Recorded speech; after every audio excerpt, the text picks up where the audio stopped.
ইমাম আবু হানিফা রহমাতুল্লাহ আলাইহির জামানায় এক নাস্তিক বেটা এরকম প্রশ্ন করছে যে মুসলমানদের আলেমরা যদি আমার 3টা প্রশ্নের জবাব দিতে পারে তাইলে আমি মুসলমান হয়ে যাবো আমার দলবল সহকারে।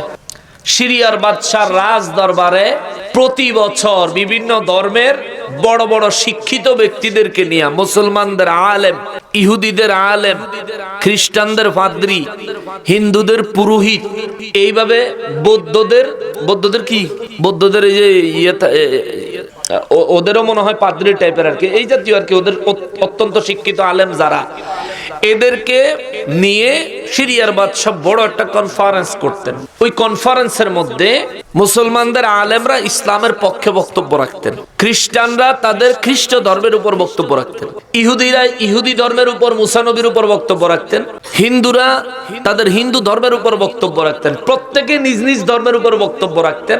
এক বছর 10,000 আলেম মুসলমানদের পক্ষ থেকে, গোটা সিরিয়ার থেকে 10,000 আলেম ওই অনুষ্ঠানে অংশগ্রহণ করেছে। জোরে কন্যা সুবহানাল্লাহ। সেমিনার চলছে, বক্তব্য চলতেছে, এর মধ্যে হঠাৎ করে এক নাস্তিক বেটা আইসা বলে আমাকে ভিতরে ঢুকতে দাও। তো দেশের পিএম, প্রেসিডেন্ট, প্রধানমন্ত্রী, ওনার যদি একটা অনুষ্ঠান হয় এটা সিকিউরিটি কি নরমাল থাকবো না টাইট থাকবো? একেবারে টাইট, এরপর আর কোনো টাইট নেই। তো নাস্তিক বেটা ইয়া কইতেছে আমার ভিতরে ঢুকতে দাও। সিকিউরিটিরা কইতে আইছো তুমি? কয় আমি ভিতরে যাবো। কয় ভিতরে কি সবার যাওয়া যাবে নাকি? তুমি কেডা? কয় আমি নাস্তিক। কয় নাস্তিক আবার কিডা? নাস্তিক আবার কি? কয় নাস্তিক হইলে আমি কোনো ধর্ম মানি না। কত মানো না তো এখন এসে কিতা? কয় রাজায় আমার উপরে একটা জুলুম করছে। রাজায় জুলুম করছে? কি জুলুম?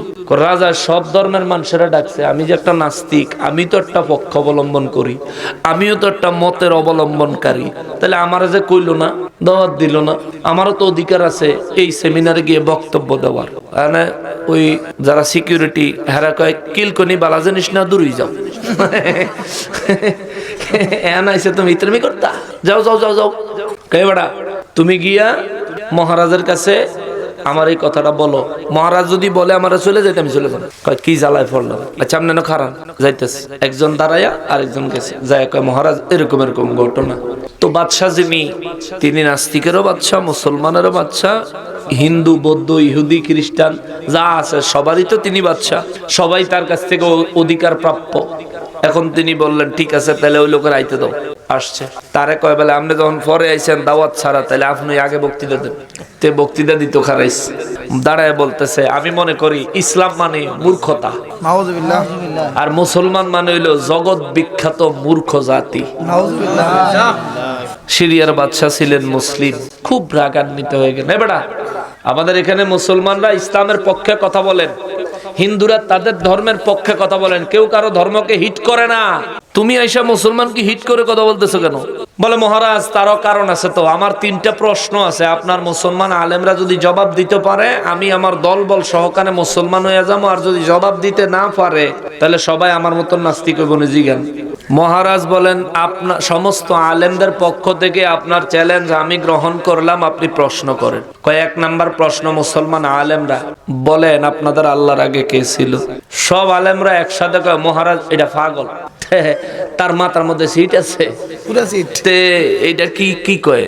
তো কোরআন হাদিস থেকে না প্রশ্ন করবো, তাইলে সে আমরা উত্তর দিতাম। তো আল্লাহর আগে কে ছিল, এটা কি ধরনের প্রশ্ন? নাস্তিক বেটা কয় মহারাজ লেখেন, কাগজের মধ্যে লেখেন আপনার মুসলমান 10,000 আলেম আমার প্রথম প্রশ্নের উত্তর দিতে পারে নাই। আসলে পারছেনি? পারে নাই। তারা রাগ দেখাইছে, এটা কি ধরনের প্রশ্ন? কিন্তু সিস্টেম হচ্ছে যখন প্রশ্ন আর উত্তর পর্ব আসবে, প্রশ্নকারী প্রশ্ন করবে, উত্তরদাতা উত্তর দিবে, আনুষঙ্গিক কোনো কথা চলবে না।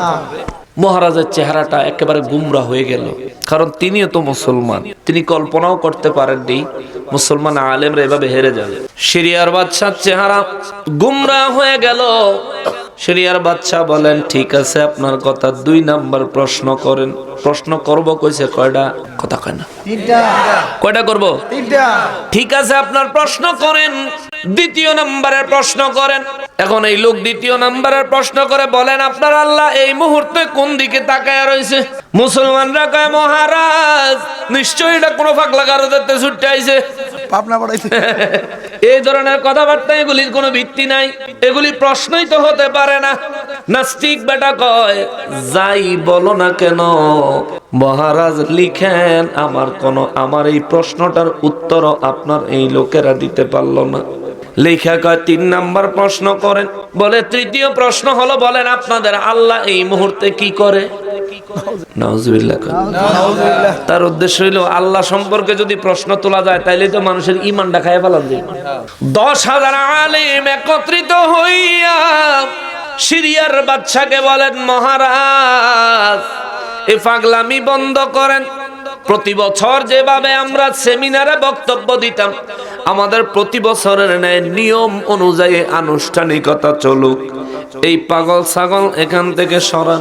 নাস্তিক বেটা কয়, মহারাজ আমার 3 প্রশ্নের উত্তর আপনার 10,000 আলেম দিতে পারে নাই, তার মানে প্রমাণ হইল আমি সত্য।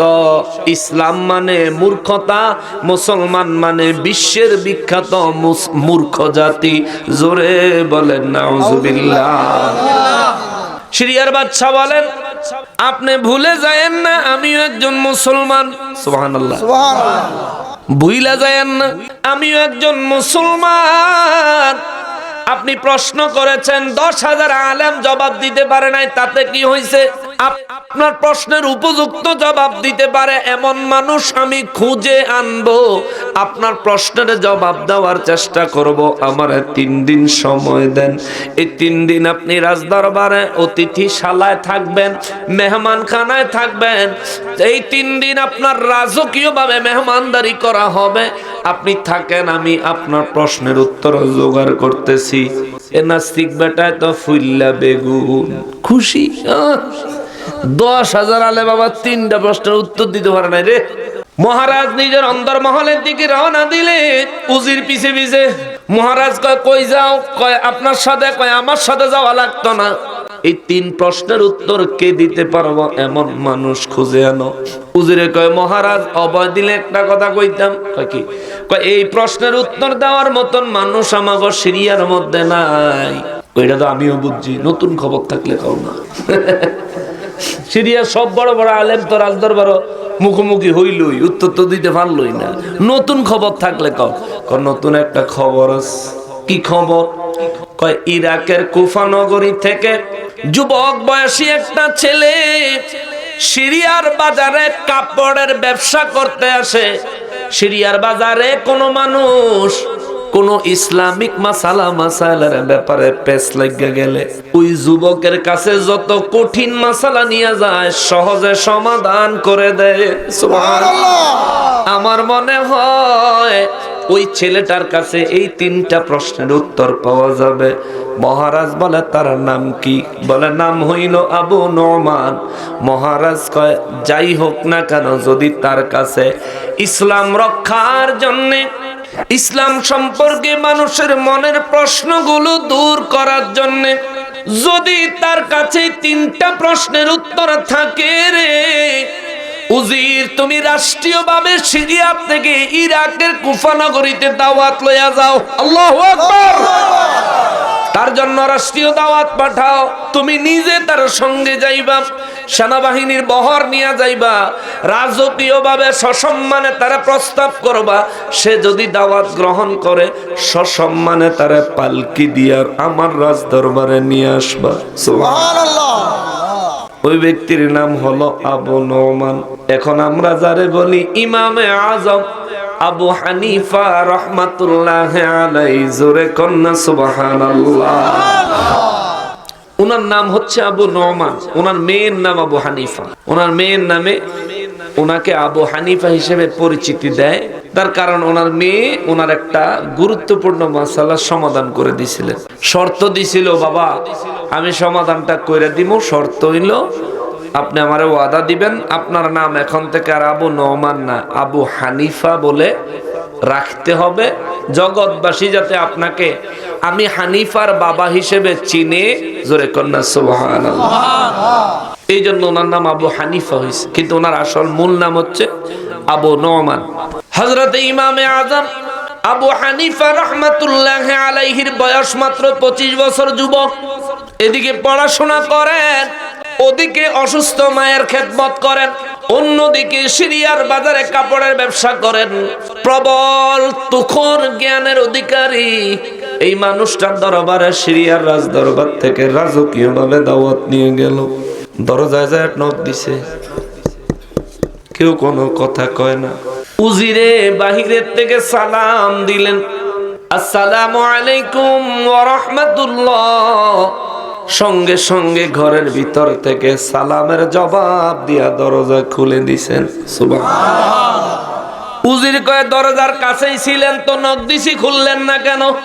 দরজার কাছেই ছিলেন তো নক দিছি, খুললেন না কেন? বলে, আপনি কি মুসলমান? বলে, হ্যাঁ। বলে, যদি মুসলমান হন, নবীর আদর্শ হলো কারো বাড়ির সামনে যায় সালাম দেওয়া, দরজা টোকা দেওয়া না। দরজা টোকা দেওয়া যেমন ভুল, দরজা টোকা পাইয়া দরজা খুলে দেওয়া তেমন ভুল। আপনি ভুল করছেন, আমি তো করতে পারি না। যখনই সঠিক পন্থায় আসছেন, সালাম দিছেন, আমিও সালামের জবাব দিছি, দরজা খুলে দিছি, আমার নবীজির আদর্শ বাস্তবায়ন করছি। চিৎকার দিয়া কোন সুবহানাল্লাহ। ইমামে আজম বলেন, আপনার পরিচয় কি? আর এত মানুষ লইয়া আমি গরিবের বাড়িতে, ব্যাপার কি? বলে, আমি সিরিয়ার রাজ দরবারের উজির। কে? সিরিয়ার রাজ দরবারের উজির।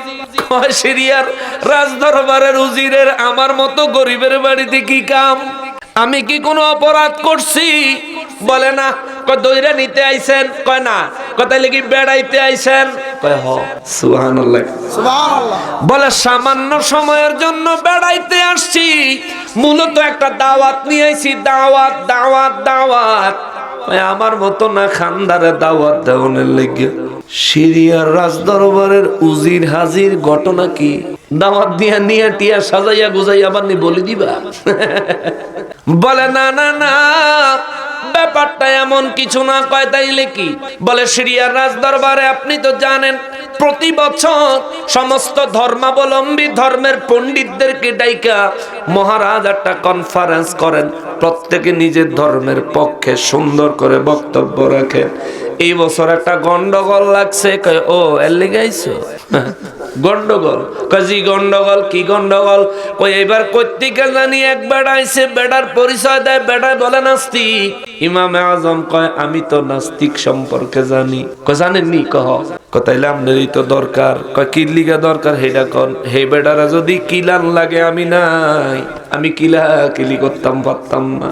কয়, আরে না, যদি কিলের দরকার হয় সেনাবাহিনী তো আছে। কয়, তাইলে আমার কাছে কেন? বলে, আপনার কাছে আসার পিছনে কারণ হলো, ওই লোক মুসলমান আলেমদের সামনে আল্লাহ সম্পর্কে কটাক্ষ করে 3টা প্রশ্ন করেছে, যার উত্তর মুসলমান 10,000 আলেমের কেউ দিতে পারে নাই। ইমামে আজম বলে, কি বলেন? সিরিয়ার বিখ্যাত বিখ্যাত 10,000 আলেমের কেউ বুঝি নাস্তিকের 3টা প্রশ্নের উত্তর দিতে পারলো না? বলে, না পারে নাই, যার কারণে আমার দিল সাক্ষী দিল আপনার কাছে ওই 3টা প্রশ্নের উত্তর আছে। ইমামে আজম কয়, বলেন তো শুনি প্রশ্নগুলো কি? বলে, প্রথম প্রশ্ন হলো, ওই লোকটা প্রশ্ন করছে, বলেন আপনারা যাকে আল্লাহ মানেন, যাকে রব মানেন, যাকে রিজিক দাতা মানেন, যারে খালিক এবং মালিক মানেন, ওই আল্লাহর আগে কে ছিল? ইমামে আজম কয়, এত সহজ একটা প্রশ্নের উত্তর কেউ দিতে পারলো না। সুবহানাল্লাহ, সুবহানাল্লাহ। হুজুরে কয়, আপনি কি কন? আপনি ঠিক মতো শুনছেন নি? বলে, আচ্ছা আমি বলি, তাইলে তো বুঝবেন যে ঠিক মতো শুনছিনি। বলে, বলেন। বলে, ওনার প্রশ্ন হইল, আমরা যে রবকে রব হিসেবে মানি, সৃষ্টিকর্তা হিসেবে মানি, ওই আল্লাহর আগে কে ছিল? এটা না? এটাই তো কত বুঝছি তো। কত এই প্রশ্নের উত্তর কি সহজ? সহজ মানি পৃথিবীতে এর থেকে সহজ কোন প্রশ্ন হতেই পারে না। জোরে কর না সুবহানাল্লাহ। উজির কয়, জায়গা মতো নাইছি। এরপরে 2 নাম্বার আর একটা প্রশ্ন আছে, ওইটা আরো কঠিন। কয় কি? কয় জিজ্ঞাসা করছে, বলেন আপনার আল্লাহ এই মুহূর্তে কোন দিকে তাকায় আছে? ইমামে আজম কয় এটাও তো সহজ। সুবহানাল্লাহ। কয় এটাও সহজ। কয় জি। কয় এটার উত্তর জানা আছে। কয় আল্লাহর রহমতে নূর নবীজির সদকায় ইনশাআল্লাহ আমি গুনাহগারের 2টা প্রশ্নের উত্তরই জানা আছে। সুবহানাল্লাহ। 3 নাম্বার আর একটা প্রশ্ন আছে, ফাইনাল হইলে আপনারে কিন্তু লইয়া যামু। লইয়া যাইবে পরে, আগে প্রশ্ন কও বুঝছে লই। সুবিধা মতন হইলে যামু, নাইলে যামু না। কারণ হাইদা হাইদা গিয়ে ইজ্জত মারা খায় কেডা? সোরা ইজ্জত মারার হইবে যদি না হয়। 3 নাম্বার প্রশ্ন কি বলে? তৃতীয় প্রশ্ন হইল, ওই লোক 3 নাম্বার প্রশ্ন করছে, বলেন আপনার আল্লাহ এই মুহূর্তে কি করে? ইমামে আজম মুস্কি হাসি দিয়া কয় নূর নবীজির সদকায় আল্লাহর রহমতে ইনশাআল্লাহ 3টা প্রশ্নের উপযুক্ত জবাব আমার জানা আছে। জোরে কন্না সুবহানাল্লাহ। উজিরে কয় পালকি নামা রে, পালকি নামা। পালকি দুডেন। কয় কি? কয় পালকি দুডেন। কয় জি না। কয় যাইতেন না। কয় যামু, তবে এখনো শিওর না। কয় যাইবেন, এখনো শিওর না। ব্যাপারটা কি? কয় ব্যাপার হইল আমার ঘরে আমার মা ছেড়ে। সুবহানাল্লাহ। মাননীয় প্রধানমন্ত্রী শেখ হাসিনা যদি এই জাফলং এর কোন মানুষের জন্য একটা রাষ্ট্রীয় দাওয়াত পাঠায়, রাস্তায় লুঙ্গি ফিন্দুন না থাকলে লুঙ্গি ফিন্দাই দৌড় দিব। লুঙ্গি ফান্ডাই তো বাজ যেত না, ঠিক কিনা কন? প্রধানমন্ত্রী আমারে খবর দিছে, কে রে লুঙ্গিটা ফান্ডাই তো যাইতো না। আর ইমামে আজমের বাড়িতে সিরিয়া রাজ দরবারের উজির হাজির, তাও সেনাবাহিনীর প্রটোকল লইয়া, পালকি লইয়া, রাজকীয় দাওয়াত লইয়া। ইমামে আজম কয় প্রশ্নের উত্তর জানি। বলে চলেন। বলে এখনো শিওর না। আমার ঘরে আমার অসুস্থ মা আছে, আমি আমার মায়ের কাছে পারমিশন চাইব। আমার মা যদি আমার অনুমতি দেয় তবেই যাব, নচেত যাব না। জোরে বলেন সুবহানাল্লাহ। মায়ের পারমিশনের কাছে রাজার দাওয়াত তুচ্ছ। আল্লাহু আকবার, আল্লাহু আকবার। ইমামে আজমের আম্মা জান পাশের রুম থেকে, ঘর তো তখন তো আর এখনকার মতো অত বড় বড় বিল্ডিং ছিল না, এই রুমের কথা সেই রুমে শোনা যায়। ইমামে আজমের আম্মায় ওই রুম থেকে কথা শুনতেছে। সুবহানাল্লাহ। 12টার বেশি বেজে গেছে। এটা লম্বা, অনেক লম্বা তো। আবার কোরআন শরীফের আয়াত রয়েছে। আচ্ছা, নাইলে ঘটনাটা বাদ দেই। ঘটনাটা শুনুন লাগবো। আচ্ছা, তাইলে মনোযোগ লাগবো, খেয়াল করে। ইমামে আজমের আম্মা জান পাশের রুম থেকে সব কথা শুনলেন। ইমামে আজম যখন বললেন আমার মা পারমিশন দিলে আমি যাব, নতুবা আমার মায়ের পারমিশন, আমার মায়ের পারমিশনের তুলনায় সিরিয়ার রাজার দাওয়াত তুচ্ছ মনে করি, তুচ্ছ তুচ্ছ তুচ্ছ। এই কথা বললে সিরিয়ার রাজ দরবারের উজির বোকা হয়ে গেলেন, বোকা বনে গেলেন। হায় হায়, এই মানুষের আল্লাহ এত জ্ঞান দিত না তো কারে দিব? জোরে কন্যা সুবহানাল্লাহ। চুপ করে দাঁড়িয়ে রইলেন ঘরের দরজায়। ইমামে আজম পাশের রুমে ঢুকলেন। তার মা তার জবানে যখন পাশের রুমে কথা শুনলেন, তার মা ইমামে আজমের আম্মা জান চুপ করে দাঁড়িয়ে আছেন। সব শুনছেন, জানছেন, তবু না জানার বান করে দাঁড়িয়ে আছেন। ইমামে আজম যায় কয় আম্মা গো, ও আম্মা জান, কতটুকু শুনছেন জানি না, সিরিয়ার রাজ দরবার থেকে দাওয়াত নিয়ে আইছে। ও মা, এই দাওয়াত দুনিয়ার শান শওকতের জন্য না গো মা, আল্লাহর ইসলাম, আমার নূর নবীজি রানিত রেখে যাওয়া দিন ইসলাম। এই ইসলামে রব্বুল ইজ্জত সম্পর্কে নাস্তিক 3টা প্রশ্ন তুলেছে। মাগো, যদি 3টা প্রশ্নের উত্তর মুসলমানদের মধ্য থেকে কেউ ওই নাস্তিকের সামনে উপযুক্ত জবাব যদি তুলে ধরতে না পারে গো আম্মাজান, তাইলে ইসলামের বড় ক্ষতি হয়ে যাবে, মুসলমানদের মন ভেঙে যাবে, আল্লাহ সম্পর্কে মুসলমানদের তাওয়াক্কাল ভরসা উঠে যাবে, রব্বুল ইজ্জত সম্পর্কে প্রশ্নের ছড়াছড়ি হয়ে যাবে। আম্মা গো, আপনি অনুমতি দিলে আমি ওই সিরিয়ার রাজ দরবারে গিয়ে নাস্তিকের মোকাবেলা করতে চাই। মা নিজের আসলটা ইমামে আজমের মাথার উপরে দিয়া আঁচলের নিচে হাত বাড়াইয়া দোয়া করে, মালিক আজকের এই ঘটনার মাধ্যমে আমার কলিজার টুকরার ইজ্জত এত বাড়াইয়া দিও, পৃথিবীর প্রতিটা প্রান্ত থেকে যেন আমার কলিজার টুকরার নাম শোনা যায়। সুবহানাল্লাহ। আজকে পৃথিবীর যেখানে যাবেন, যেখানে মুসলমান আছে, সেখানেই ইমামে আজমের নাম বললে চিনে, হানাফি মাযহাবের কথা বললে চিনে। তার মা দোয়া করলেন, তার মায়ের দোয়া লইয়া ইমামে আজম যায় কয়, উজির তোর কপাল লাগছে। সুবহানাল্লাহ।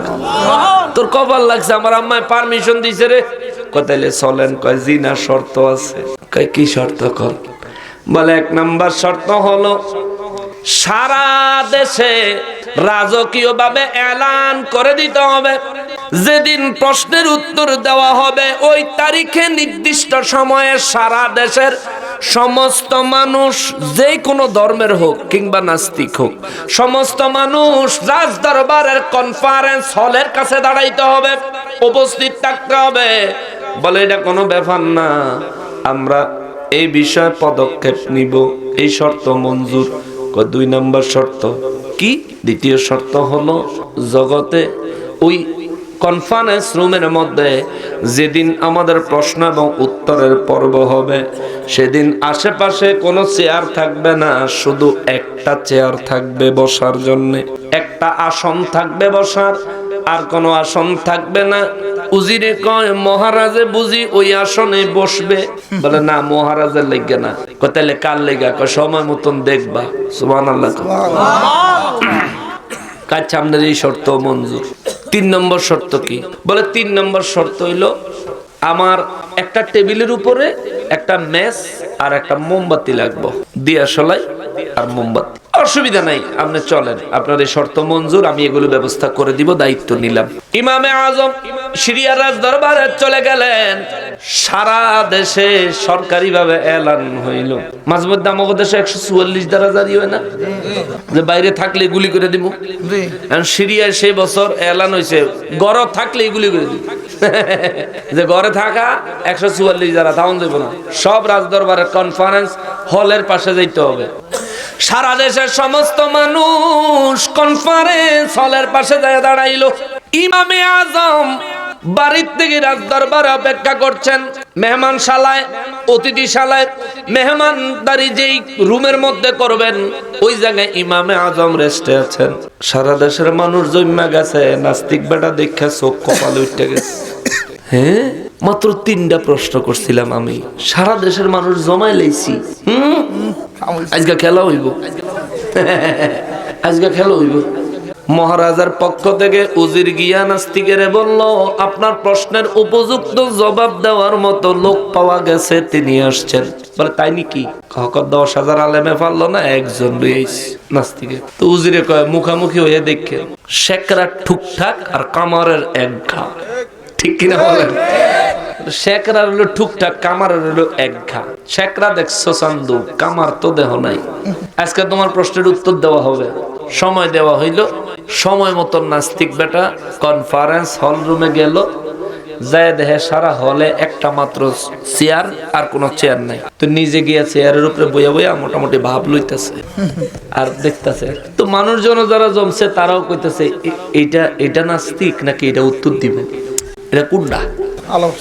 মানে মানুষজন মোটামুটি নিজেদের মধ্যে একটা কানা ঘষা শুরু করছে। তো হেতেও দেখে দেখে মোটামুটি ফুলতাছে, আমি তো আমি তো মনে করেন নিজের ব্যাপারে একটা ভাব লইতেছে। এর মধ্যে যে সময় প্রশ্ন উত্তর দেওয়ার সময় নির্ধারণ করা হয়েছে, ইমামে আজম আসে না।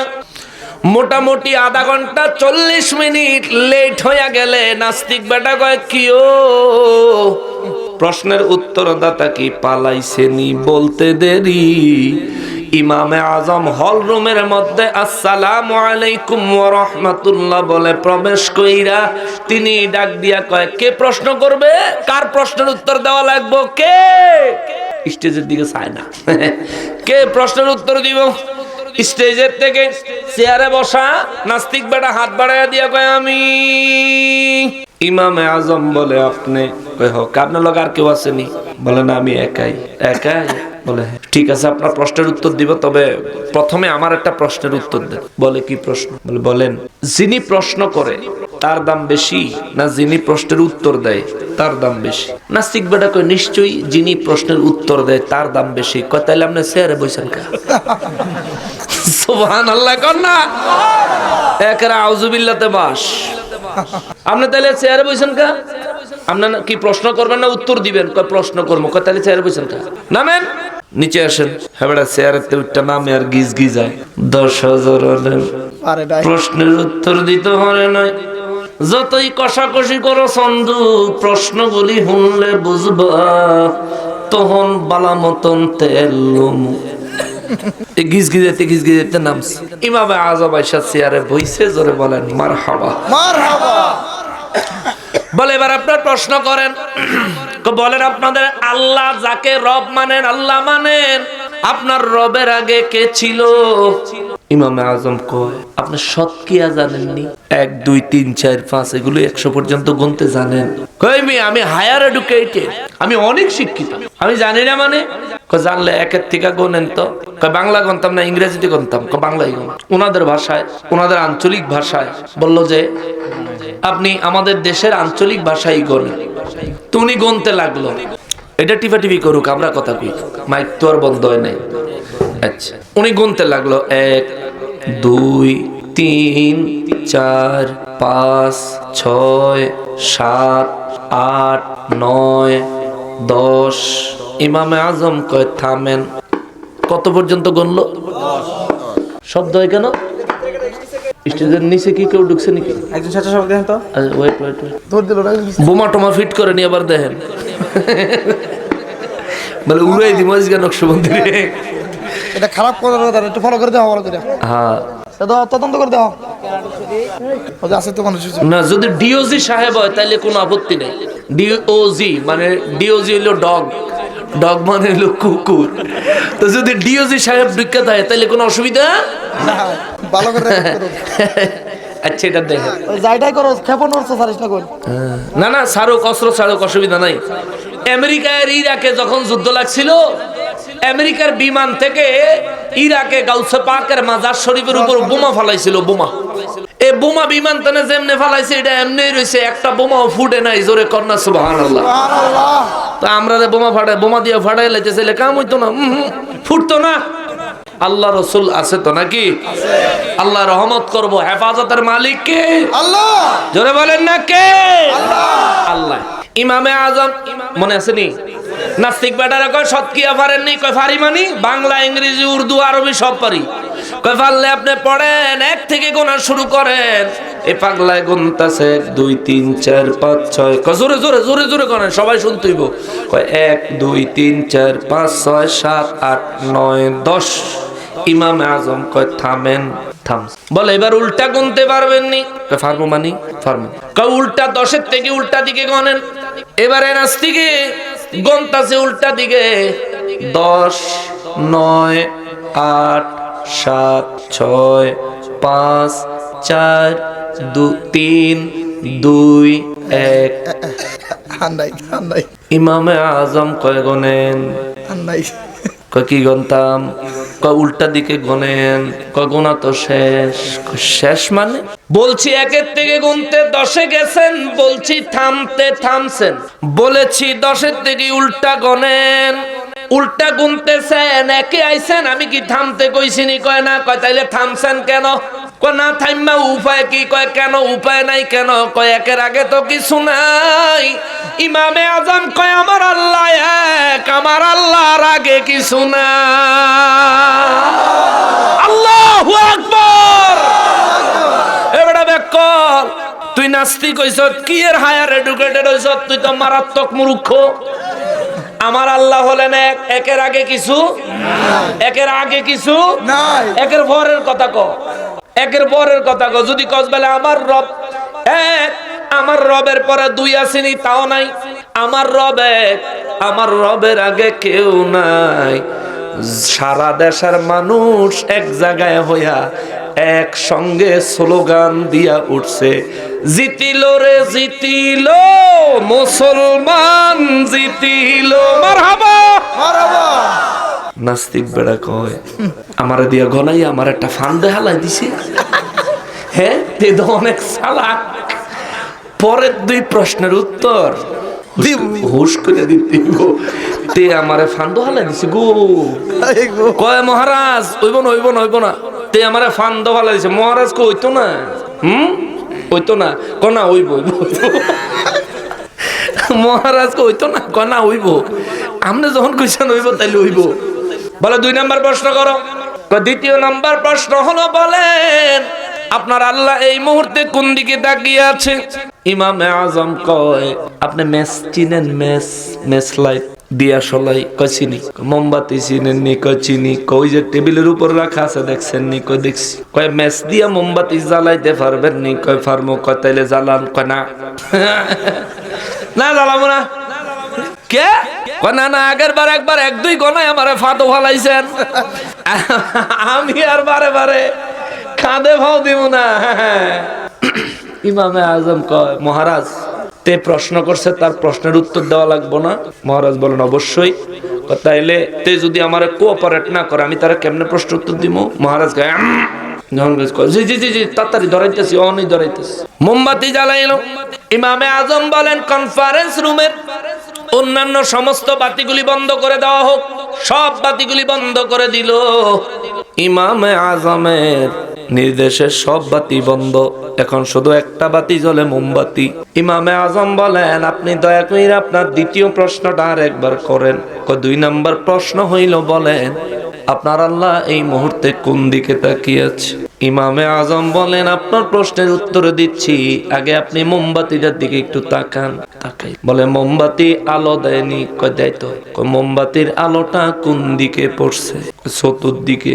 কোন দিকে? কয় চতুর্দিকে। কয় মোমবাতি কয়টা? কয় একটা। কয় আলো দিছে কোন দিকে? কয় চতুর্দিকে। কয় কোন দিকে কম বেশি আসেনি? কয় না না, কোন দিকে কম বেশি নাই। ইমামে আজম বলেন এই মোমবাতি, এই মোম বানাইছে আমার আল্লাহ। এই যে দিয়াশলাই, এই দিয়াশলাইয়ের যে বারুদ বানাইছে আমার আল্লাহ। বারুদের ভিতরে আগুন বানাইছে আমার আল্লাহ। মোমবাতিতে আগুন ধরাইলে আল্লাহর সৃষ্টি আগুন একাকী যদি চতুর্দিকে সমানভাবে আলো দিতে পারে, আমার রব্বুল আলামিন নির্দিষ্ট কোন দিকে অন্য দিকের খেয়াল বাদ দিয়া অন্য দিকে বেখেয়াল হয়ে নির্দিষ্ট কোন দিকে আমার রব তাকায় না। আমার রব সমস্ত সৃষ্টির দিকে একই সময় একইভাবে সমানভাবে দৃষ্টি রাখার ক্ষমতা রাখে। জোরে কোন সুবহানাল্লাহ। পাগলা নাস্তিক বেটা কয় এটা তো একটা যুক্তি আছে। মহারাজ কয় মানছেন নি? কয় না মান্না উপায় নাই। এই বেটারে কইতে আনছেন? 10,000 ভালো না। 10,000 মানুষ আমার প্রশ্নের সামনে নাজেহাল হয়ে গেল। আর এই বেটায় 2 প্রশ্নে আমার এই নাজেহাল করে দিছে। সারা দেশের মানুষ আবার স্লোগান দিল, জিতিল রে জিতিল মুসলমান জিতিল। আপনাকে মুখ দিয়ে আইয়ে না? আরে জিতিল রে জিতিল মুসলমান জিতিল। প্রশ্ন রয়েছে কয়টা? একটা। নাস্তিক বেটা কয় আপনি বলেন এই একবারে কঠিনটা, একবারে কঠিনটা কি? আপনি কোন আপনার আল্লাহ এই মুহূর্তে কি করে, কখন কি করতেছে আপনার আল্লাহ?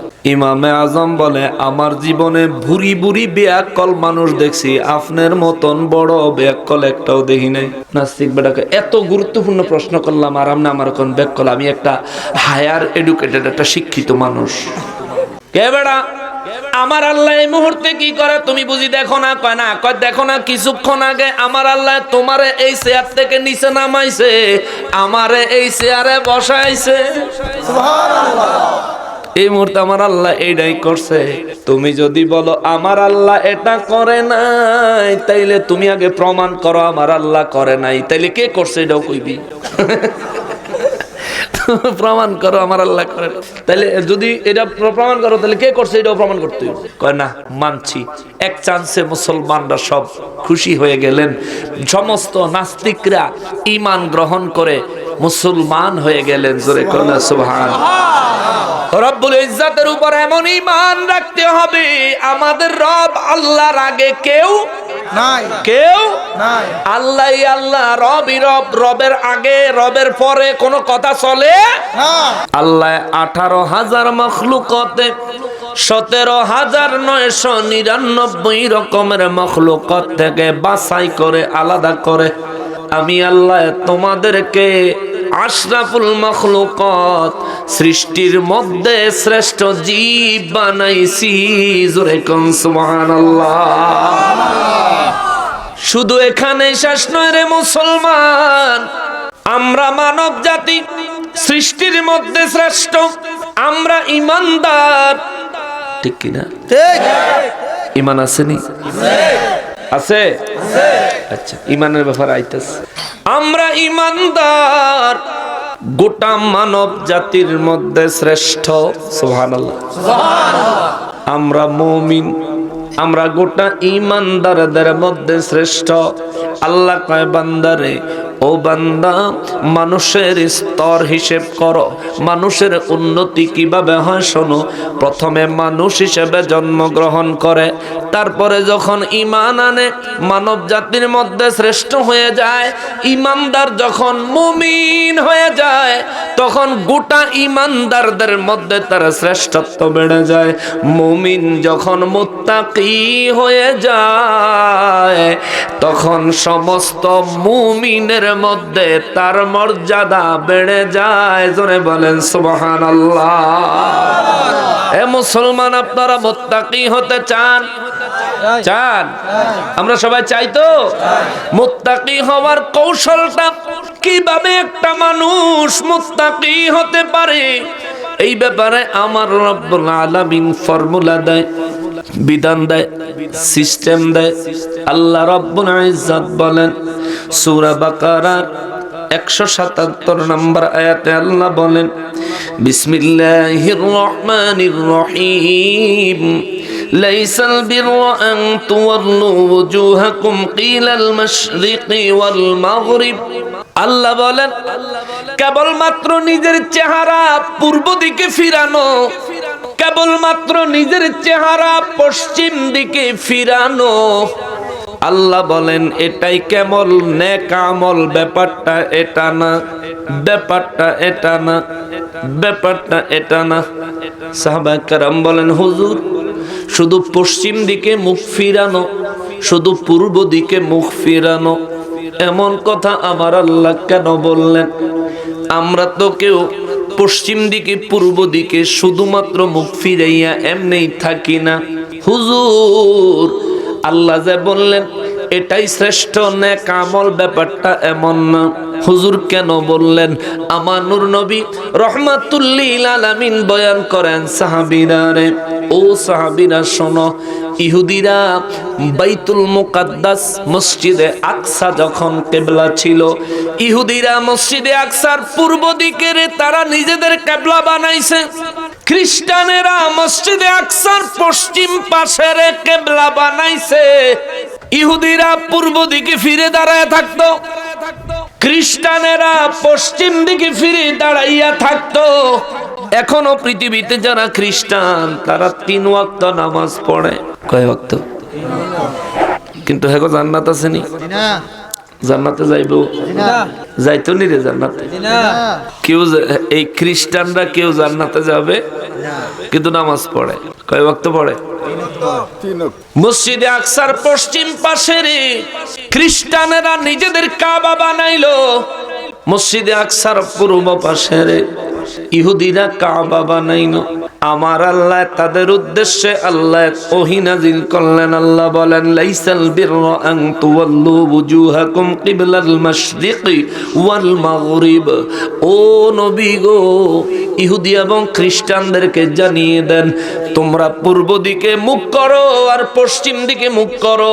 এটা নেক আমল না, এটা নেক কাজ না, এটা নেক আমল না, এটা মূল আমল না। তাইলে ওয়ালাকিন্নাল বিররা, ও নবী জগৎবাসীর জানাইয়া দেন, ইহুদি খ্রিস্টানদেরকে ভালো করে জানাইয়া দেন, মুমিনদের কাছেও খবরটা দেন গো নবীজি। সব থেকে বড় নেক আমল, সব থেকে বড় নেক আমল হলো মান আমানা বিল্লাহি, যে ব্যক্তি আমি আল্লাহর উপর ঈমান এনেছে। জোরে বলেন সুবহানাল্লাহ। সব থেকে বড় নেক আমল হলো আল্লাহর উপর ঈমান আনা। ঘোষণা কার? আল্লাহর। জোরে বলেন না কার? আল্লাহর। আল্লাহর উপর কেমন ঈমান আনবেন? হুজুর কি রকম ঈমান আনবো? আল্লাহ কয়জন? একজন। আল্লাহর কোনো শরীক নাই। আল্লাহ কোনো ব্যাপারে অক্ষম না। আল্লাহ কারো মুখাপেক্ষী, আল্লাহ কাউকে জন্ম দেন, আল্লাহ কারোর থেকে জন্ম নেন, নিছেন নাকি? সব ব্যাপারে সর্বশক্তিমান কে? আল্লাহ। সবকিছু শোনেন কে? আল্লাহ। সবকিছু জানেন কে? আল্লাহ। আমরা ওপেনে যা করি তাও দেখেন কে? আল্লাহ। আমরা গোপনে যা করি তাও দেখেন কে? আল্লাহ। কথা বলেন না কেন কে? আল্লাহ। গোপনে করলে দেখে না? দে। জানে না? জানে। রমজান মাসের দোকানের দরজা বন্ধ করে পিছন দিয়ে খাইলে আল্লাহ দেখে না? দে। হ্যাঁ, দে। তাহলে দরজা বন্ধ করে আপনি কোন সাহসে খাইলেন? কোন সাহসে খাইলেন আপনি? এই রোজার হিসাব কি দুনিয়ার কোন মানুষ আপনার কাছ থেকে নিবে? রোজার হিসাব নিব কে? কি জবাব দিবেন? কি জবাব দিবেন আপনি? নামাজ যে পড়েন না, দুনিয়ার মানুষ কি আপনার কাছ থেকে নামাজের হিসাব নিবে? নামাজের হিসাব নিব কে? আল্লাহ। নামাজ যে পড়েন না, নামাজের টাইমে যে দোকানে ঘুরেন, এখানে যান ওখানে যান, সময় ব্যয় করেন, এটা দেখে কে? আল্লাহ। তার সামনে কি জবাব দিবেন আপনি? চিন্তা করেন। নবী আমার রাহমাতুল লিল আলামিন বলেন, আউয়ালু মা ইউহাসাবু বিহিল আবদু ইয়াউমাল কিয়ামাতিস সালাত। কিয়ামতের ময়দানে আমার উম্মতের মধ্যে প্রত্যেকটা মানুষকে আল্লাহ সর্বপ্রথম নামাজ সম্পর্কে প্রশ্ন করবে। নামাজের প্রশ্নের জবাবে আমার যেই উম্মত পার পায়া যাবে রে, অন্যান্য সমস্ত বিষয়গুলি আল্লাহ তার জন্য সহজ করে দিবে। সুবহানাল্লাহ। জোরে কন্যা সুবহানাল্লাহ। আল্লাহ বলেন পৃথিবীর মধ্যে সর্বশ্রেষ্ঠ নেক আমল হলো মান আমানা বিল্লাহি, যারা আমি আল্লাহর উপর ঈমান আনে, ওয়া বিল ইয়াউমিল, এরপরে আল্লাহ বলেন ওয়াল ইয়াউমিল আখির, এবং কিয়ামত দিবসের উপর যারা ঈমান আনে। ও মুসলমান, আমাদের হায়াত দাতাকে আল্লাহ। মউত দিবেন কে? আল্লাহ। বুঝলে জবাব দেন, মউত দিবেন কে? আল্লাহ। আমরা মারা যাওয়ার পর পুনরায় হাসরের ময়দানে উঠাইব কে? আল্লাহ। হিসাব নিবে কে? আল্লাহ। জান্নাত জাহান্নাম ঘোষণা দিবেন কে? আল্লাহ। আমাদের নেক আমল কার নির্দেশে ওজন করা হবে? আল্লাহ। কার নির্দেশে? আল্লাহ। জোরে বলেন, কার নির্দেশে? আল্লাহ। পুলসিরাত পার হওয়া লাগবনি। পুলসিরাত পার না হইয়া জান্নাতে যাইতে পারবেন? পারবেন? হাসরের ময়দান সত্য না মিথ্যা? সত্য। হাসরের বিচার সত্য না মিথ্যা? সত্য। সারা জীবনে যত নেক আমল করছেন হাসরের ময়দানে দেখায়া দিব কে? আল্লাহ। ওয়া মাইয়ামাল ফামাইয়ামাল মিসকালা যাররাতিন খায়রান ইয়ারা ওয়া মাইয়ামাল মিসকালা যাররাতিন শাররান ইয়ারা। আল্লাহু আকবার। আল্লাহু আকবার। যাররা পরিমাণ নেক আমল করলেও হাসরের ময়দানে আল্লাহ বলেন আমি প্রদর্শন করব। যাররা পরিমাণ গুনাহ করলেও হাসরের ময়দানে আমি প্রদর্শন করব। যদি যাররা পরিমাণ নেক আমল করো, হাসরে গিয়া নেকের পাল্লায় দেখবা। যদি যাররা পরিমাণ গুনার কাজ করো, হাসরের ময়দানে গিয়া গুনাহের পাল্লায় দেখবা। রব্বুল ইজ্জত বলেন, নবী গো, ও নবী, দুনিয়াবাসীর বইলা দেন পৃথিবীর মধ্যে সবথেকে বড় নেক আমল হলো আমি আল্লাহর উপর প্রকৃত ঈমান আনা। আমি আল্লাহর উপর ঈমানের ক্ষেত্রে কোনো ঘাটতি চলবে না। শুধু তাই না, আল্লাহ কয় আখিরাত দিবসের উপর ঈমানে কোনো ঘাটতি চলবে না। এরপরে আল্লাহ বলেন ওয়াল মালাইকাতি, এবং আমার ফেরেশতাদের উপর ঈমান আনতে হবে। ফেরেশতাদের উপর ঈমান, ফেরেশতাদের উপর ঈমান, ফেরেশতাদের উপর ঈমান। ও মুসলমান, আমাদের দুই কাঁধে দুইজন ফেরেশতা আসেনি? আছে। মরলে কবরে ফেরেশতা আইবনি? আইবো। মরার সময় জান কবজা করতে আজরাইল ফেরেশতা আসবনি? আসবো। আসমানের বৃষ্টির দায়িত্ব মিকাইল ফেরেশতারে দিছে আল্লাহ। কিয়ামতের জন্য সিংহায় ফু দেওয়ার দায়িত্ব ইসরাফিল ফেরেশতারে দিছে কে? আল্লাহ। আজকে কোরআন শরীফ থেকে কইতেছি, অনেকের ভালো লাগতো না বয়ান। অনেকের মজা লাগতো না, কিন্তু এগুলো আমাদের দরকার, এগুলো আমাদের দরকার। কালকে একটা বিশ্বকাপ খেলা গেছে, দেশটা কেমন করে দিচ্ছে। ওই যে লাকসাম বলে হুন্ডা অ্যাক্সিডেন্ট হয়ে একটা মরছে, হ্যাঁ, মানে খেলার ঠেলায় এতে মরছে। সাপোর্ট করছে কারে? যেই দেশে আল্লাহর নাম প্রকাশ্যে নেওয়া নিষিদ্ধ। নাউজুবিল্লাহ, জোরে কোন নাউজুবিল্লাহ, মন চাইল না নাউজুবিল্লাহ কইতেন? নাউজুবিল্লাহ। যে দেশে আল্লাহর নাম প্রকাশ্যে নেওয়া নিষিদ্ধ আর্জেন্টিনা, যে দেশে আজান দেওয়া নিষিদ্ধ ব্রাজিল, এগুলি লয়ে ফলামেন ফিটাফিটি মারামারি করে। খেলা হইছে কাতার, পুলিশ মোতায়েন করছে ব্রাহ্মণবাড়ি। চিন্তা করো, আর এই খেলা যদি ব্রাহ্মণবাড়ি হইতো তাইলে কি হইতো? তাহলে র্যাব সেনাবাহিনী কোনো নাই কেমন? তাইলে হইতোটা কি? সেই দেশের বর্ডার বিজিবি আছে না, বর্ডারে গার্ড টার্ড সব আইন করে গার্ড দেওয়ার লাগতো। কি একটা পাগলামি কারবার। বাঙালি কেন তো পাগল হয়ে যায়? আরেক দেশ খেলে, এই যে কাপ নিছে, তখন তোমরা যে এত পাগলামি করলা, টাকা খরচ করে এই পতাকা বানাইলা, টাকা খরচ করে সাইনবোর্ড বানাইলা, ফেসবুকের মধ্যে সময় খরচ করে স্ট্যাটাস দিলা, এমবি নেট খরচ করে, পয়সা খরচ করে স্ট্যাটাস দিলা, এই যে এগুলি সব করলা। আর্জেন্টিনা লারা তো কাপ নিছে, কেমন হেরা তোমার ঘরে কাপটা দেখাইতো আনবনি? জি না, কথা কয় না। জি না। একটা ছবি তুললা ওনাদের টুইটারে বা ফেসবুকে কিংবা ইউটিউবে একটা পোস্ট দিবনি, ইনস্টাগ্রামে, যে এটা এই বাংলাদেশীদের জন্য উৎসর্গ করলাম, এরকম একটা পোস্ট দিব? জি না। তো তুই লাফাস কীর্তি কি লিগে? তুই লাফাস, তুই এত পাগল হয়ে গেলি? হেরা একটা ছবি তুললা তো বাংলাদেশের উইশ করার জন্য একটা পোস্ট করতো না ফেসবুকে? তুমি তো ফেসবুক কাফে এলাইছো, হ্যাঁ? আবার তোমরা কালকা 7টা দিয়া পরে 7 আপ কও। এই 7 আপ কইলে আবার ব্রাজিল আলার ভিতরে একটু সিপ দেয় আছে। কে লিগে এগুলি করো? ব্রাজিল আলারা ভালো খেলে, তুমি ভালো খেলা সাপোর্ট করো, আচ্ছা একটা সাপোর্ট করতে পারো যে হ্যাঁ আমাদের দেশের তো দল নাই, অন্য দেশে যেহেতু আমাদের দেশের দল নাই, তাহলে আমরা তো কাউরে না কাউরে সাপোর্ট করতেইব। ঠিক আছে, করলাম, কিন্তু ইটালি ফিডাফিডি মারামারি ঝগড়া, একজন আরেকজনে হিট করার দরকারটা কি? ব্রাজিল আর্জেন্টিনা খেললা, কাপ লয়ে বাইত গেছে গা, আর এখন তুমি আর আমি হেই জাফলংটা জাফলংই ফিরে দিস, ঠিক না? ফিরে দিস। তবে একটা সুবিধা হইছে, ডেলি যা বিরিয়ানি খাইছে। কালকে বলে এক ফাটের কাছে শুনলাম, হুজুর আমরা বিরিয়ানি রান্দা খাইছি, আবার আরেক ফাটের হেন গিয়া খিচুড়িও খাইছি। আরে খাও, এই আমি এখন উচিত কথা কইতাম নি কমো। এই মিলাদের তাবার রুকরে ওয়াহাবিরা যে পায়খানার সাথে তুলনা করে, এখন এটার বিরুদ্ধে ফতোয়া দেশ না করে? এটার বিরুদ্ধে ফতোয়া দিলে ভোলা ভাই না কিলাইয়া বিরিয়ানির হাড়ির ভিতরে ঢুকাইয়া একদম বিরিয়ানি রাইন দেখাইয়া বলাইব।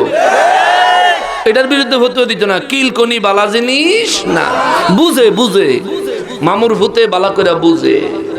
আর মামুর ভূত কইলে কইব গাইল দিছি।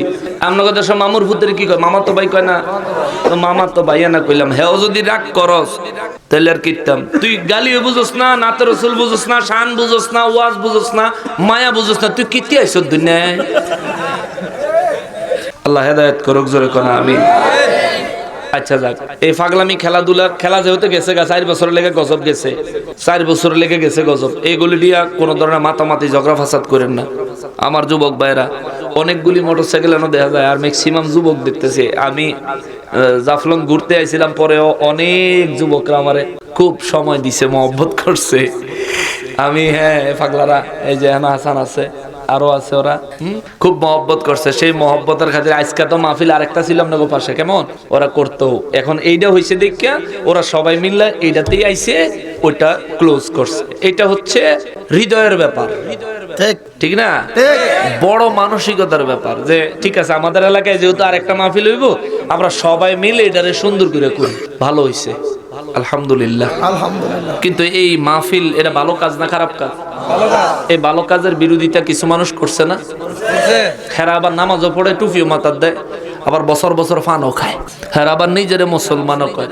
কোন মুসলমান কি ওয়াজ মাহফিল কোরআন সুন্নাহর মজলিসের বিরোধিতা করতে পারে? যে মুসলমান তার দ্বারা এটা শোভা পায় না।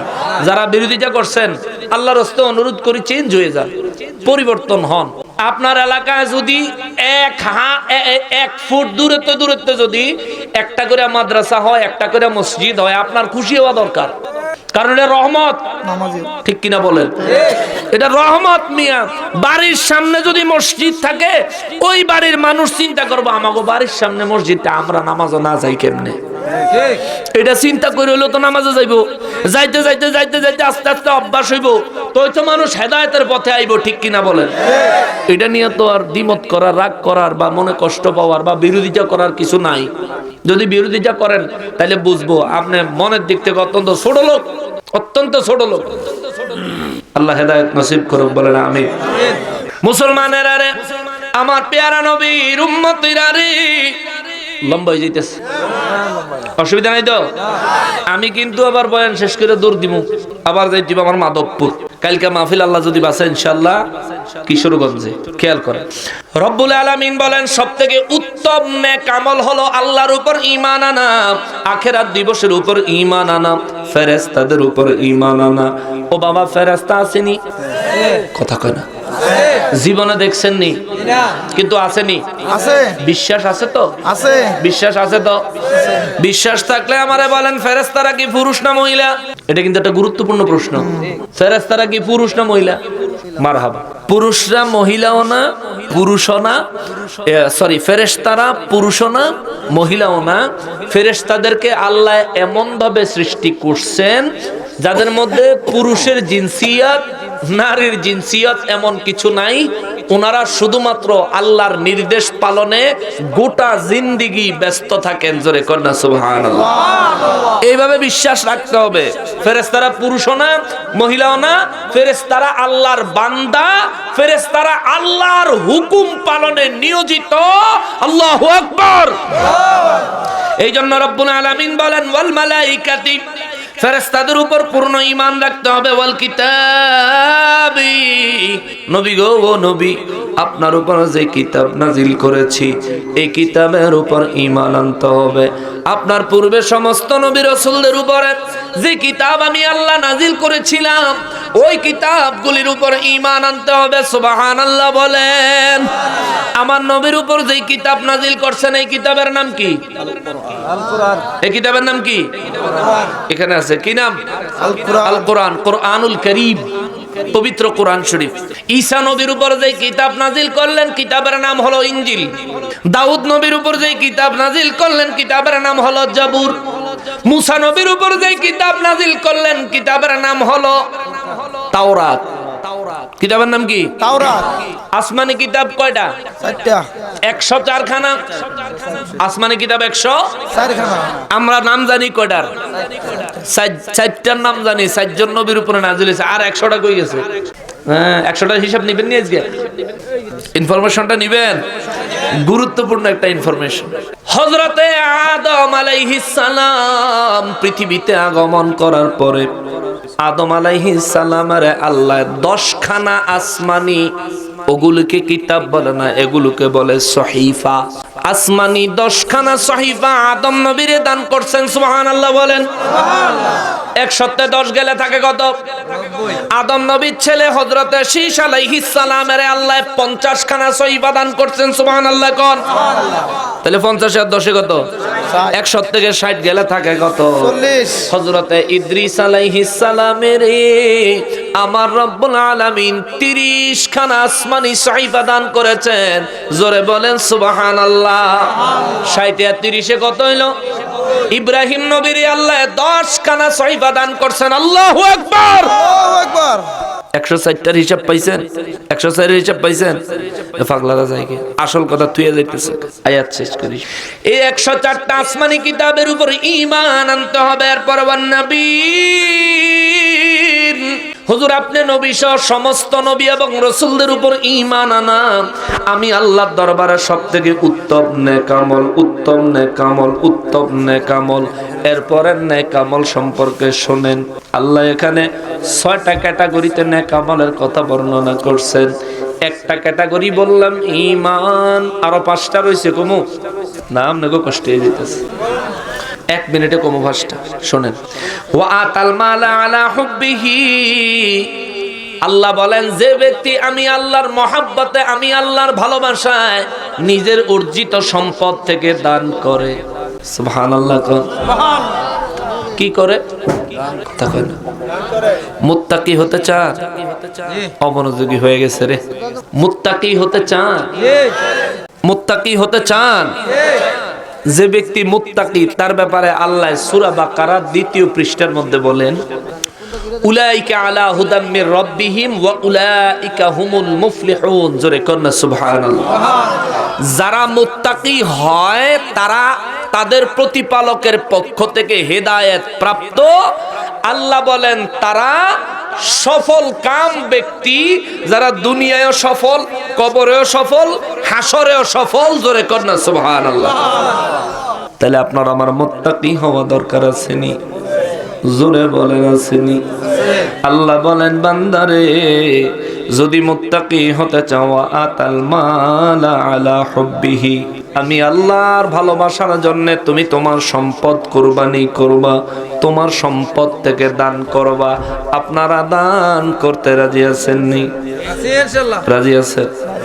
রাজি আছেন? একটু হাত তোলেন। কেডা রাজি আছে? দান করতে রাজি আছেন কারা? একটু হাত উঠান। আস্তে আস্তে উড়ে গো মনে বড় দুর্বলতা।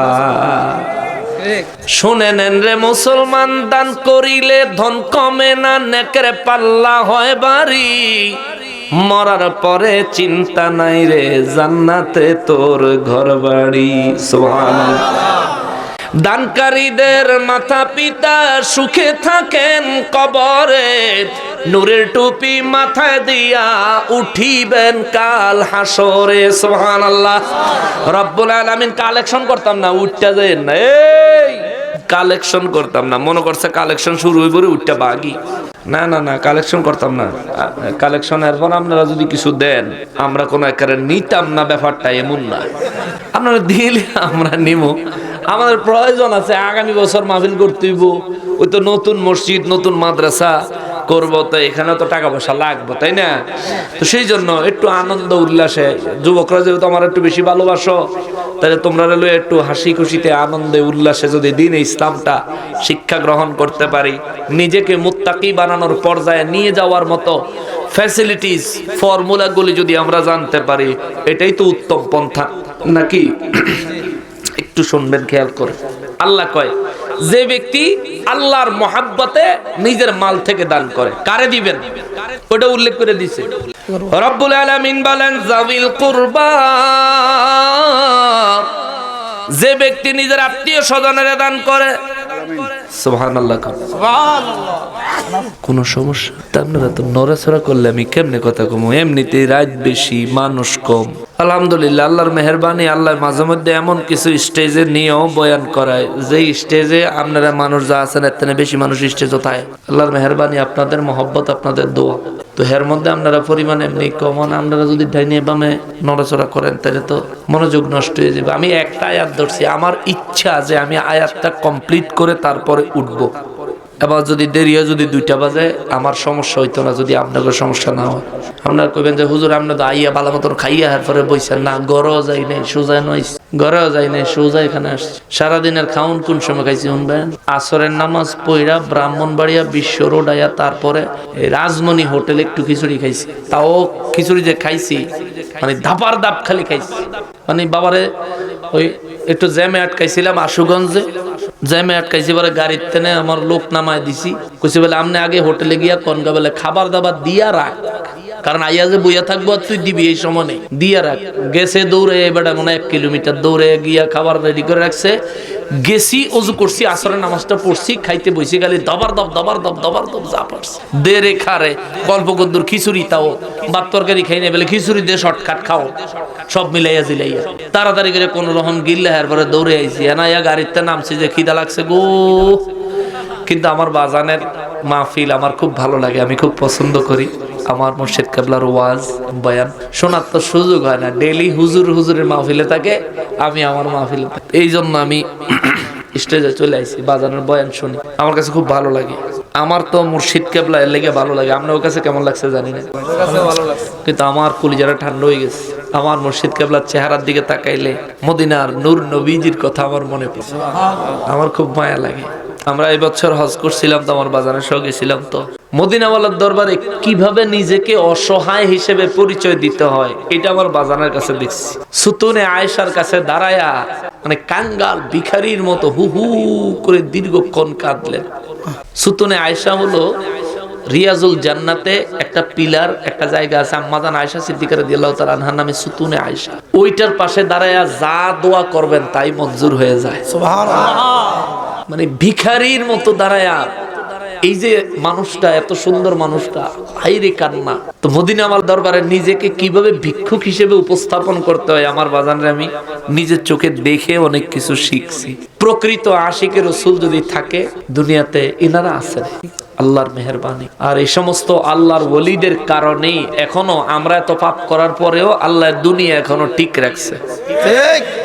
নাইলে ওনাদের মতো আল্লাহর ওলিরা যদি না থাকতেন, এই ধরনের আল্লাহর ওলিরা যদি না থাকতেন, তাহলে আমাদের কবে আল্লাহর দুনিয়া ইসরাফিল ফেরেশতারা কইতো হুদে বাঁশি বাজায় দে, ইসরাফিল ফেরেশতা বাঁশি বাজায় দিত আর আসমান গইল্লা গইল্লা মাথার উপরে পড়ত, জায়গায় সব শেষ, মুহূর্তের ভিতরে ফিনিশ।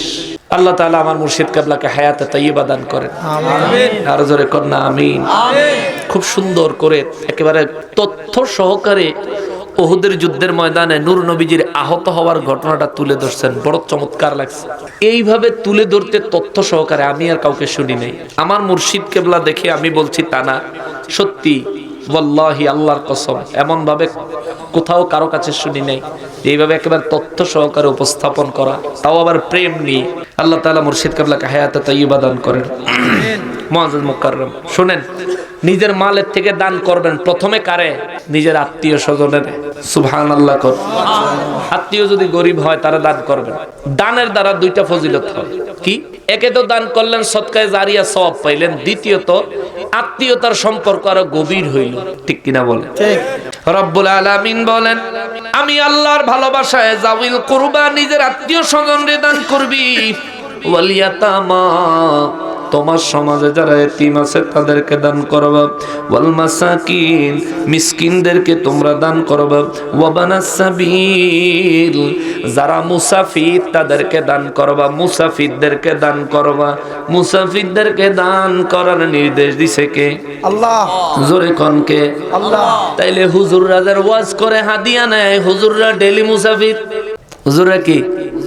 তাহলে হুজুর করে হাদিয়া দেওয়ান কি জায়েজ না না জায়েজ? জায়েজ, মানে আল্লাহর নির্দেশ। ওয়াবানাস সাবিল, মুসাফিরদেরকে দান করো। সুবহানাল্লাহ কর। রব্বুল আলামিন আর বলেন ওয়াসাইলিন,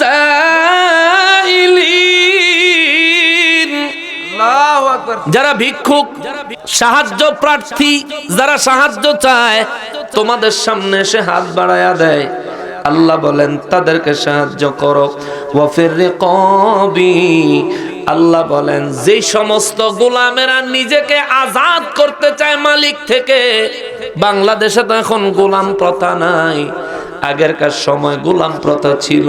মানুষ কিন্তু মানুষ জীবন বড় খাটতো, যতদিন ওই টাকা, ওই সম্পদ, ওই অর্থ মালিকের দিতে না পারত ততদিন মুক্তি পাইত না।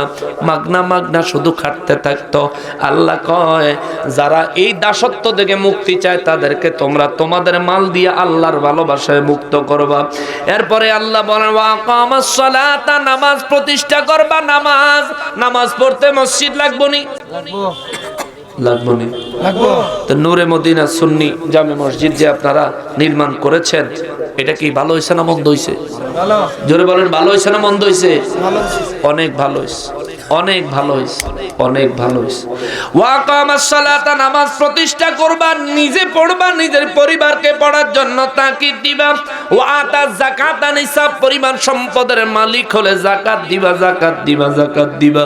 যাকাত দেওয়ার ক্ষেত্রে আমরা অনেক ভুলভাল করি। হুজুর ভুল কি? রমজান মাস আইলে যাকাত দেই, গামছার থেকেও পাতলা কাপড় কিনা দেই, 200 টাকা দামের কাপড়। ঠিক নেই? ঠিক নিও। এই আপনারা 1000 মানুষের যাকাত দিতে কে কইছে? আপনি যে যাকাত দিবেন, আপনার কাছে যা অর্থ যাকাতের হয়, এটা দিয়ে আপনি একজনরে, দুইজনরে, চারজনরে, পাঁচজনরে, যে কয়জনরে পারেন এদেরকে এমন কিছু করে দেন যাতে আগামী বছর কারো কাছে আর যাকাতের জন্য হাত পাততে না হয়। এটা হচ্ছে যাকাত দেওয়ার বিধান। আর আপনি করতেছেন কি 100 200 500 কাপড় আনলেন, 200 টাকা করে 150 টাকা করে কাপড়, একবার ধুইলে পরে আর গামছাও থাকে না, ঠিক না? এই লুঙ্গি আর কাপড় দিতে আপনারা কে কইছে? ইসলামে যাকাতের বিধান হলো আপনার যদি মালের যাকাত হয় মাল দিবেন, যদি টাকার যাকাত হয় টাকা দিবেন, স্বর্ণের যাকাত হলে স্বর্ণ দিবেন, স্বর্ণ যদি না দেন স্বর্ণের মূল্য হিসাব করে দিবেন। আপনি কাপড় দিলেন, এই ধরনের টেন্ডেন্সি চেঞ্জ করতে হবে, এগুলো চেঞ্জ করে ফেলতে হবে। তাহলে সমাজের গরিব দুস্থ কমে দেব। প্রত্যেক বছর যাকাতও দেয়, সমাজও গরিবও বাড়ে, ঠিক না বাবা? কিন্তু যাকাত কেন দেয়? দারিদ্র বিমোচনের জন্য, মুসলমান সমাজ থেকে দরিদ্র যেন বিদায় নেয়। তবে হ্যাঁ, একটা সময় আসতেছে, নবী বলছেন কিয়ামতের পূর্বে এমন একটা সময় আসবে, মানুষ যাকাতের মাল নিজের কাঁধে লইয়া দৌড়াইব আর চিৎকার দিব, যাকাতের মাল কারো লাগবো নি। কেউ যাকাতের মাল নিত না, কারণ সবাই এত পরিমাণে ধনী থাকবে, তাদের ধন সম্পদ উপসাইয়া পড়বে। জোরে কন্যা সুবহানাল্লাহ।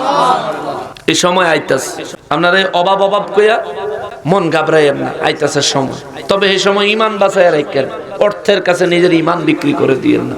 রব্বুল আলামিন তারপরে বলেন ওয়াল মুফুনা বিআহদিহিম ইযা আহাদু, তুমি যদি মুত্তাকি হতে চাও, তুমি যেই ওয়াদা দিবা ওয়াদা রক্ষা করবা, ওয়াদা খেলাফ করতে পারবা না, ওয়াদা ভঙ্গ করতে পারবা না। আমার রব্বুল ইজ্জত তারপরে বলেন ওয়াসসাবিরিন, ধৈর্য ধরবা, ধৈর্য ধৈর্য ধৈর্য। আমাদের ধৈর্য সবচেয়ে কম, সবচেয়ে কম আমাদের ধৈর্য। ধৈর্য ধরবা, কোন সময় ধৈর্য ধরবেন? ফিল বাসাই, আল্লাহ বলেন বিপদের সময় ধৈর্য ধরবা। আমরা বিপদে পড়লে আমাগো মাথা ঠিক থাকে না, ঠিক নেই? বিপদে পড়লে আমরা বেশি আউলে যাই, অথচ আল্লাহ কয় বিপদে পড়লে ধৈর্য ধর। ধৈর্য ধরে কি করবো? ওয়াস্তাইনু বিসসাবরি ওয়াসসালাহ, ধৈর্য ধরো এবং ইবাদত নামাজের মাধ্যমে আমি আল্লাহর কাছে সাহায্য প্রার্থনা করো। জোরে কন্যা সুবহানাল্লাহ। সুবহানাল্লাহ। কিন্তু আমরা কি এই ফর্মুলা অবলম্বন করি না? আমরা আমাদের মতো করে চলতে থাকি। এগুলো চেঞ্জ করতে হবে। ওয়াসসাবিরিনা ফিল বাসাই, বান্দারে বিপদের সময় ধৈর্য ধরবি। ওয়াদ-দাররাই, যখন রোগ বিমার হবে, অসুস্থ হবি, বিমারে পড়বি, বড় ধরনের রোগ হলেও ধৈর্য ধরবি। ওয়াহিনাল বাস, যুদ্ধক্ষেত্রে যখন যুদ্ধের ময়দানে তুমি হাজির হইবা, নিজের শরীরের অঙ্গ প্রত্যঙ্গ যখন কেটে যাবে, আমি আল্লাহ সন্তুষ্টির জন্য ধৈর্য ধরবি, এর বিনিময় আমি আল্লাহ তোরে জান্নাতুল ফেরদাউস দিব। সুবহানাল্লাহ।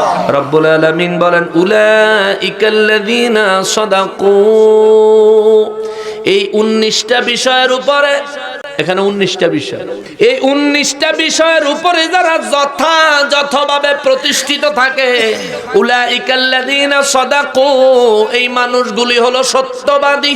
সুবহানাল্লাহ। ওয়া উলাইকা হুমুল মুত্তাকুন, আল্লাহ বলেন আমি আল্লাহর বিবেচনায় এই মানুষগুলি হলেন মুত্তাকি। জোরে কন্যা সুবহানাল্লাহ।